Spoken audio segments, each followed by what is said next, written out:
저는 민주평화당 대표 정동영입니다. 지난주 30대 철거민 청년이 차가운 한강에 몸을 던졌습니다.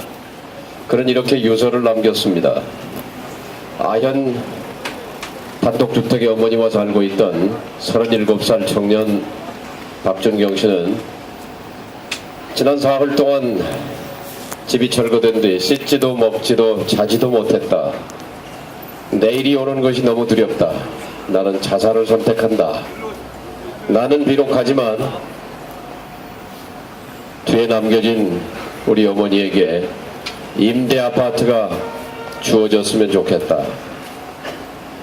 이명박 박근혜 정부는 재개발 재건축의 임대주택 의무 공급 비율을 폐지했습니다.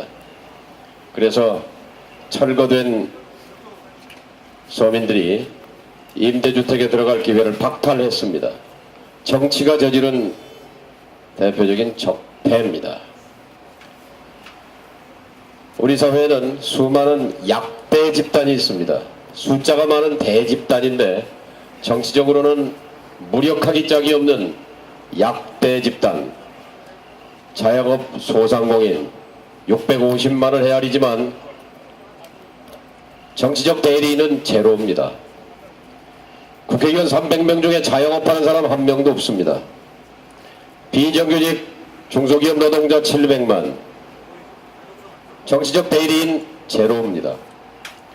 청년 세대는 유권자 1450만 명, 전체의 3분의 1, 36%지만 20, 30대 정치적 대리인 국회의원은 딱 2명 있습니다.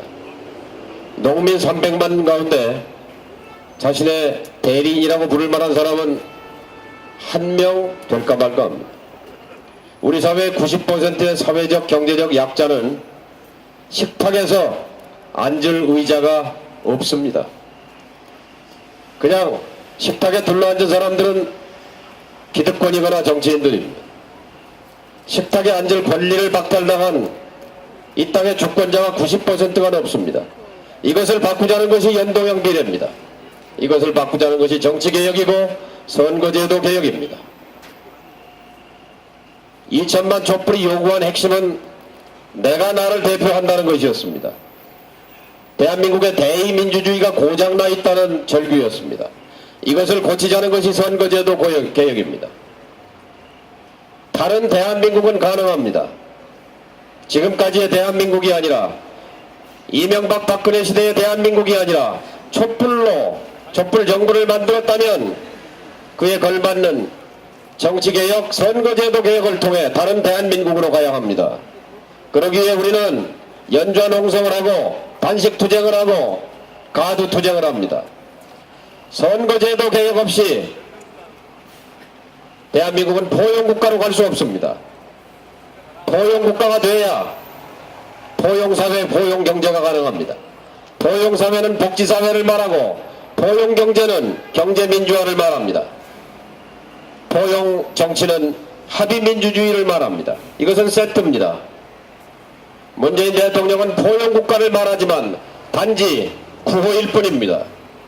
이 포용국가 비전이 구호가 아니라 빈 껍데기가 아니라 알맹이를 가지려면 포용적인 선거제도와 함께 갈 때 포용경제, 포용사회가 가능합니다. 그것이 바로 우리가 선거제도 개혁을 외치는 이유입니다. 여의도에 계신 직장인 여러분, 얼마나 일상이 팍팍하십니까? 여러분의 노후는 보장되어 있는 것입니까? 대한민국 국민의 행복들은 어디에 있습니까? 우리는 다른 대한민국을 꿈꿀 권리가 있습니다. 충분한 능력과 위대한 잠재력을 가진 대한민국 국민입니다. 정치가 고장나 있습니다. 정치를 고치지 않고는 오늘의 현실이 계속될 수밖에 없습니다. 이 현실을 바꾸려면 선거제도부터 뜯어 고쳐야 합니다. 그것을 고치는 것이 다른 대한민국으로 가는 첫 대문입니다. 문을 여는 절차입니다. 정치를 포용적인 선거제도로, 그래서 식탁에서 자리가 치워진 사회적 경제적 약자들에게 자신들의 정치적 대리인을 국회에 보낼 수 있도록 선거제도를 바꾸는 것, 이것이 다른 대한민국으로 가는 첫걸음입니다. 여러분, 대한민국은 지금과 다른 대한민국을 꿈꿀 권리가 있습니다. 그러기 위해 선거제도를 바꾸자는 것입니다. 소수 야당의 의석 몇 개를 더 갖자는 얘기가 아닙니다. 이것은 바로 이 땅에 숫자는 많지만 정치적 힘이 없는 무력한 약대 집단에게 정치적 힘을 부여하자는 것입니다. 대한민국의 근본적인 개혁을 선거제도 개혁을 통해 이루자는 것입니다. 현재 제도는 정당 득표율 50%로 의석 95%를 장악하는 불공정 부당 이득 의석 구조로 되어 있습니다. 이 불이하고 부당한 구조를 바꾸자는 것입니다. 그래서 사회적 경제적 약자들도 자신의 정치적 대리인을 국회에 보낼 수 있게 될 때 대의제가 작동하고 국회 앞에서 절규하고 시위하고 데모하고 스피커 틀어놓고 아우성치는 이런 제도권 밖의 갈등이 제도권 내로 수렴될 수 있을 것입니다. 저는 문재인 정부가 촛불 정부를 자임하고 포용국가의 비전을 얘기하는 것을 지지합니다. 그러나 이것은 구호에 그치지 않기 위해서 포용국가의 비전이 구호가 되지 않으려면 포용적인 선거제도와 함께 가야 합니다. 그래야 식탁에서 치워진 소수자를 위한 약자를 위한 의자가 다시 놓여지게 됩니다. 함께 잘 사는 대한민국, 그것이 우리가 원하는 대한민국 아닙니까? 지금의 대의민주제도는 철저하게 정치적 기득권의 담합구조입니다. 사회적 경제적 약자들은 철저하게 배제되어 있는 구조입니다. 사회적 경제적 약자들에게도 그들의 대리인을 허용해야 합니다. 이것이 바로 정치개혁의 핵심이요 선거제도 개혁입니다. 선거제도 개혁의 핵심은 바로 주권자가 정당에 지지한 표수만큼 의석을 할당하라는 것입니다. 너무도 당연한 주장입니다. 지금의 대기관 국회는 48%의 유권자만 대표합니다. 52%의 유권자의 표는 모두 사표입니다. 52%의 유권자 표는 모두 쓰레기통에 들어가고 있습니다. 48%만 대변하고 있는 이 승자 독식의 구도 속에서 거대 양당 제도가 지난 30년 동안 대한민국의 양극화와 불평등을 불러왔습니다. 불평등한 대한민국, 양극화된 사회를 바꾸려면, 다른 대한민국으로 가려면 그 첫 출발과 그 완성은 바로 정치개혁입니다. 선거제도 개혁입니다. 연동형 비례대표라는 것은 소수 야당의 의석 몇 개 더 갖자는 것이 아니라 대한민국의 정치 구조를 승자 독식 구조로부터 식탁에서 치워져 버리는 소수자를 위한 의자를 식탁에 다시 배치하라는 것입니다. 우리 사회에 소상공인 자영업자의 목소리를 국회에 담도록 하자는 것입니다. 비정규직 노동자들의 목소리를 저 대의제 기구 안에 정치적 대리인을 보내자는 것입니다. 청년 세대 1450만 명의 유권자를 갖고 있지만 3분의 1이 넘는 유권자를 갖고 있는 청년 세대, 국회에는 단지 20, 30대가 단 2명밖에 없습니다. 이것은 불합리한 구조입니다. 이것을 깨뜨리자는 것입니다. 감사합니다. 여의도의 수준 높으신 우리 여의도 직장인 여러분, 여러분이 대한민국의 여론을 움직입니다. 지금 민주평화당이 앞장서서 선거제도 개혁을 부르짖고 가두투쟁을 벌이고 있는 것은 바로 정치인들을 위해서 무슨 제도를 바꾸거나 소수 야당의 의석 몇 개를 더 차지하겠다는 것이 아니라 대한민국이 이대로 가서는 경제적 사회적 약자들에게 더 이상 기회가 없기 때문에 이 현실을 바꿔보자는 것입니다. 정치개혁, 선거제도 개혁, 연동형 비례대표제, 주권자의 표가 그대로 고스란히 저 국회의사당에 반영되는 구조. 대한민국의 주권자는 입법부와 행정부의 자신들의 대리인을 제대로 보낼 수 있을 때 대한민국은 정치민주화와 함께 경제민주화, 사회민주화, 그리고 우리가 꿈꾸는 역동적 복지국가의 비전을 열어젖힐 수 있습니다. 대한민국의 정치는 갈등구조입니다. 대한민국의 정치는 권력 쟁투의 정치입니다. 투쟁의 정치입니다. 이 투쟁의 정치, 양당 대결 정치의 구도를 바꿔서 온건 다당제 구조로 이행할 때 합의제 민주주의가 가능하고 타협과 협상 합의가 가능하고 이 바탕 위에 사회적 경제적 약자들을 위한 정책 경쟁이, 가치 경쟁이, 이념 경쟁이 정치의 중심에 터를 잡게 될 것입니다. 이렇게 될 때 복지사회, 복지국가, 경제민주화, 그리고 정치적 합의민주주의, 이 세 가지가 3종 세트로 다른 대한민국을 구성하게 될 것입니다. 소수야당이 의석 몇 개 더 갖자는 것이 선거제도 개혁이 아니요, 대한민국을 근본적으로 바꾸자는 촛불의 외침을 완성하자는 것이 선거제도 개혁입니다. 자, 이제 며칠 있으면 집권 3년 차입니다. 명색이 촛불 정부라 했음에도 불구하고 지금 3년 차 이 촛불 정부는 단 한 개의 법률, 단 한 개의 제도도 바꿔내지 못하고 있습니다. 제도를 바꾸지 않고 법률을 바꾸지 않고 국민의 삶은 개선될 수 없습니다. 나의 삶을 개선하라는 촛불의 요구를 받들기 위해 정치개혁, 선거제도 개혁을 이루어내야 하는 이유가 거기에 있습니다. 여의도 직장인 여러분, 수준 높은 여의도 직장인 여러분, 여러분들이 대한민국의 여론을 움직입니다. 선거제도 개혁은 정치인들을 위해서 무슨 선거제도를 고치자는 것이 아니라 식탁에서 자리가 없어져 버린 사회적 경제적 약자들을 식탁에 초대하자는 정치 개혁을 말함입니다.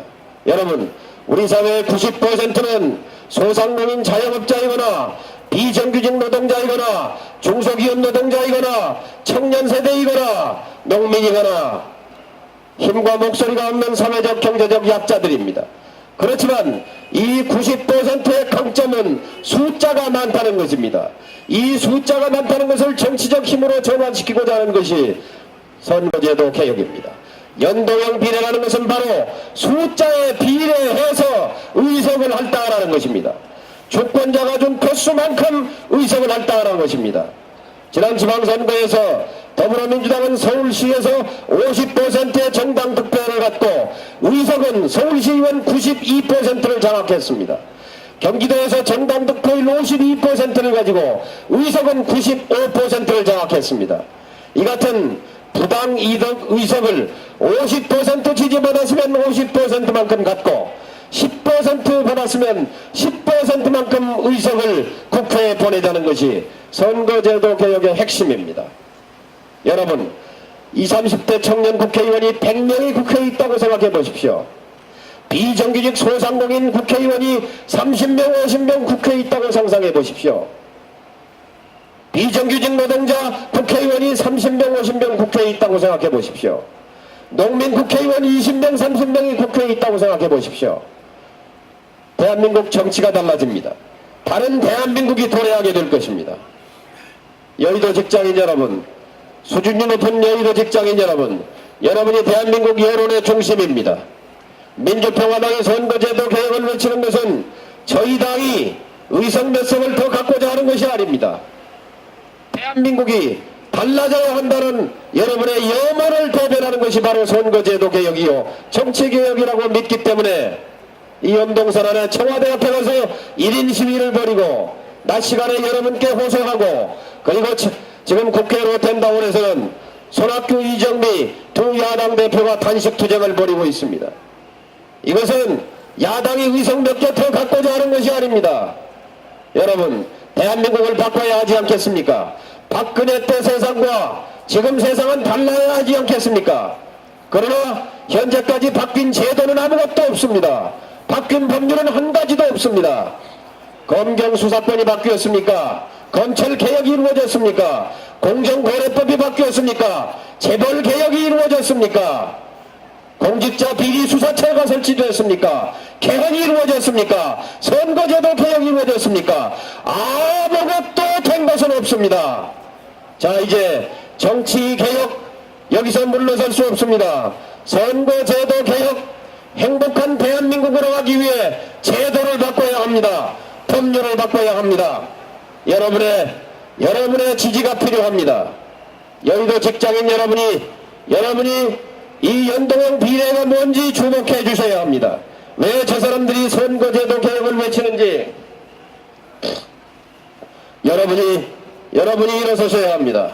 그래야 대한민국 국회가 철밥통을 깨고 진정한 대의기관으로 거듭납니다.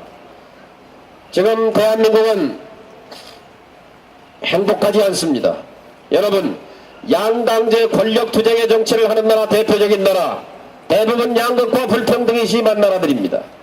칠레가 그렇고 멕시코가 그렇고 한국과 비슷합니다. 제도가. 터키가 그렇고 미국이 그렇고 한국이 그렇고 미국은 우리보다 잘 살지만 그러나 거기 양극화와 불평등이 심한 나라는 마찬가지입니다. 자, 우리가 가장 부러워하고 행복도가 높은 나라, 사회적 투명도가 높은 나라는 다 순수 비례대표적으로 연동형 비례대입니다. 정치개혁을 이룬 나라들입니다. 덴마크, 네덜란드, 독일, 스웨덴, 스위스, 핀란드, 노르웨이. 여러분 한번 가보고 싶지 않습니까? 국민이 행복한 나라, 사회가 투명한 나라, 다 주권자가 의회를 통제합니다. 우리처럼 숫자는 많지만 배제되고 소외된 정치가 아니라 숫자가 많은 만큼 정치적 힘을 발휘하는 나라, 그런 나라들이 다 유럽의 복지국가들이요 OECD 국가의 행복국가들입니다. 왜 대한민국은 그렇게 못 간다는 말입니까? 선거제도 개혁을 외치는 이유가 바로 여기에 있습니다. 대한민국은 행복할 권리가 있습니다. 대한민국 국민은 지금보다 더 좋은 나라에서 더 다른 대한민국에서 살 권리가 있습니다. 그러기 위해 선거제도를 바꿔야 합니다. 정치를 개혁해야 합니다. 연동형 비례제 목숨 걸고 단식 투쟁하고 엄동설원의 청와대 앞에서 1인 시위하고 이렇게 가도 홍보하는 이유는 바로 소수 야당이 의석 몇 개 더 갖자는 것이 아니라 촛불혁명의 정신을 정치개혁으로 이어받자는 것입니다. 지난 3년 아무것도 개혁이 된 게 없지 않습니까? 자, 이제 정치개혁으로부터 시작해야 합니다. 정치개혁을 할 수 있는 조건은 충분히 있습니다. 국회는 300명인데 더불어민주당 130명, 민주평화당과 정의당 19명, 149명입니다. 거기다가 지금 바른미래당이 함께하고 있습니다. 숫자 명목상 30명입니다. 그러면 179명입니다. 무소속 합치면 182명. 국회 선진화법을 넘을 수 있는 검경 수사권 조장도 할 수 있고 공수처도 만들 수 있고 선거제도 개혁도 할 수 있는 개혁전선을 구축할 수 있는 충분한 조건이 되어 있습니다. 그런데 이번에 예산안 처리 더불어 한국당 연대를 통해서 기득권 연대를 통해서 선거제도 개혁을 뿌리쳤습니다. 이것은 잘못 가고 있는 겁니다. 적폐연대의 길은 망하는 길입니다. 개혁연대의 길로 되돌아와야 합니다. 그래서 여의도 직장인 여러분의 지지를 호소하는 것입니다.